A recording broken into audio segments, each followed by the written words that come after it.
Hi guys, it's my orchid paradise, and I don't know how did I miss showing these two plants in front of you. It's probably because they are white in color. I don't know. I just really completely missed them. Yeah. So anyway, as you can see, you got two white plants in front of you. They are actually fragrant plants or fragrant orchids, and I think they are both species as well. Okay, so let's start with the one in the left. Okay guys, this one, it might look familiar to you. This one is a Neofinetia falcara. This one is the white type, but it's not really totally white. If you take a closer look, it's got a hint of pink in them. As you can see there, flowers are small, plants are, well, smallish, or let's say medium size. But if you compare it to a standard vanda, it is small. So I think this is a vandaceous type. But this one, guys, comes from Japan. This plant, I grow this cool to cold. I didn't expose it in a part of my greenhouse where there is so much brightness. Yeah, but it is, I have to say, this plant is hardy, and it is really fragrant, guys, that I can smell it a meter away. So okay, I think this plant is popular in Japan. So in Japan, guys, they create this ball of sphagnum moss where they cover the roots of this plant. I think the photo, I think it must have been in the photo here. As you can see in the photo, I will make a close-up look of the photo. As you can see there, this is the sphagnum moss. That's how the Japanese do this one. They create this ball of sphagnum moss where the roots are covered,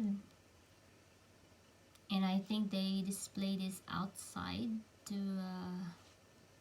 expose it to the cold, but not too much cold, guys, or freezing, because I think it's harmful for the plants. But yeah, that's basically how the Japanese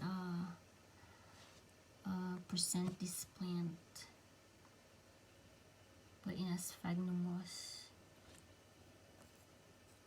Anyway, but my one, I just plant it in a normal orchid potting medium, a mixture of barks, perlite, and I think a little bit of charcoal. And you can see I have some slow release fertilizer, and the plant is just doing great. I think at the moment, I think there were two plants. Let's see, yeah, there were two plants here, and both of them, guys, are actually in flower. They're both in flower.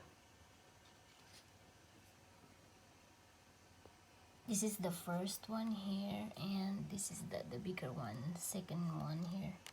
I have divided this a couple of times and have sold off eBay, so it's really good.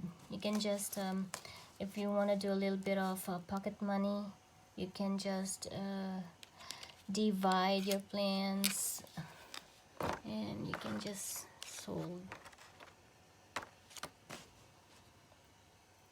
So yeah, I'm very happy with this plant. I think the flower is long lasting, which is a bonus for me.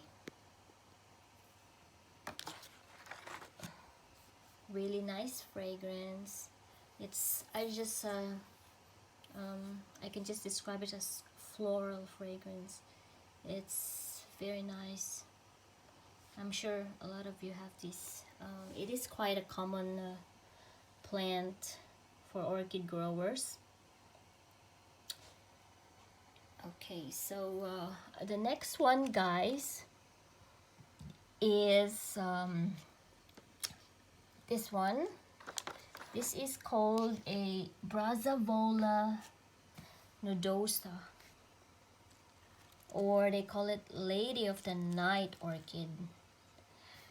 Okay, so this species is native to Mexico, South and Central America, West Indies, I think.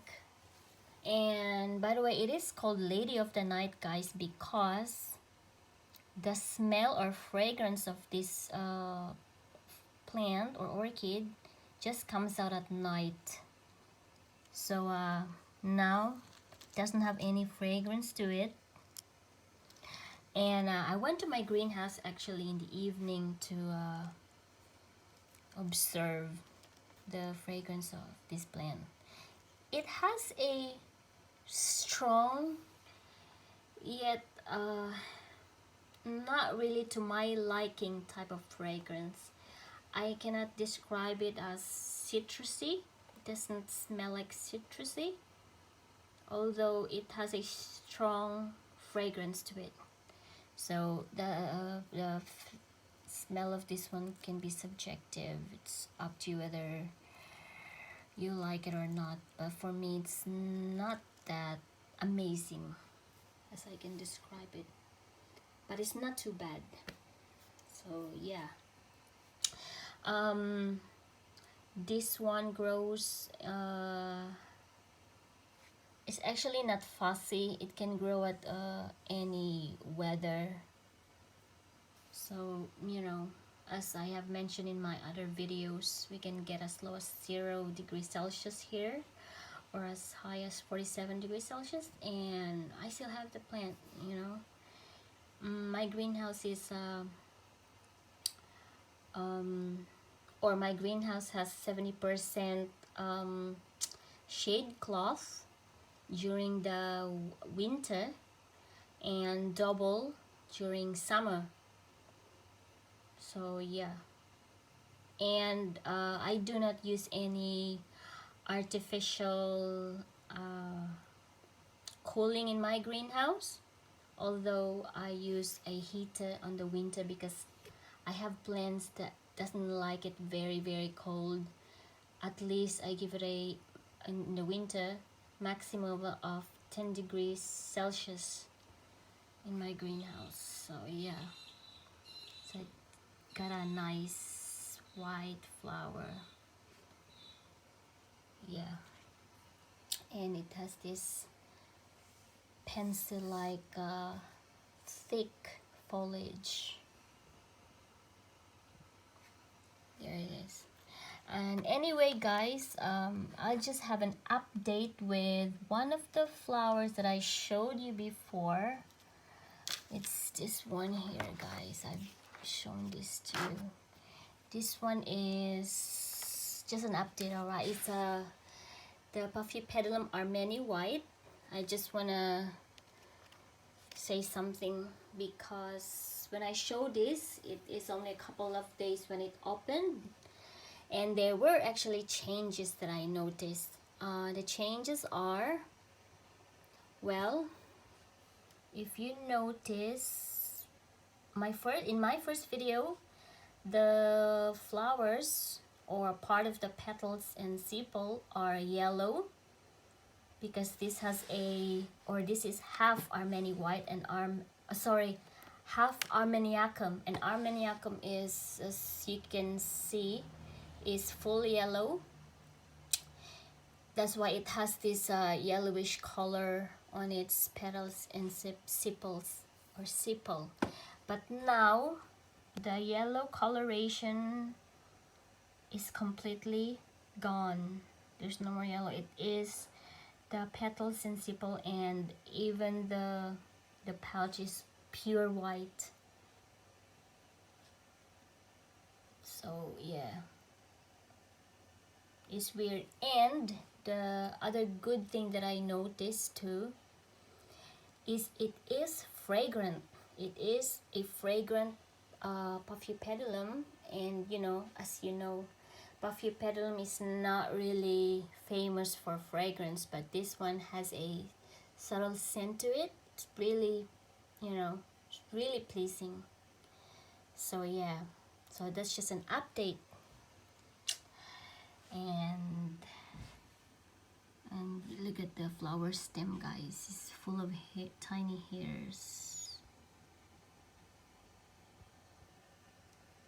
I never thought this plant would reach into maturity, as it was infested with scales before. Yes, paphiopedilum can get bug too, although it is not common for paphiopedilum to get insects. Okay, so that's just it, guys. An update and two of the plants that I miss showing you. I hope you like my simple video, and thanks for watching. Bye.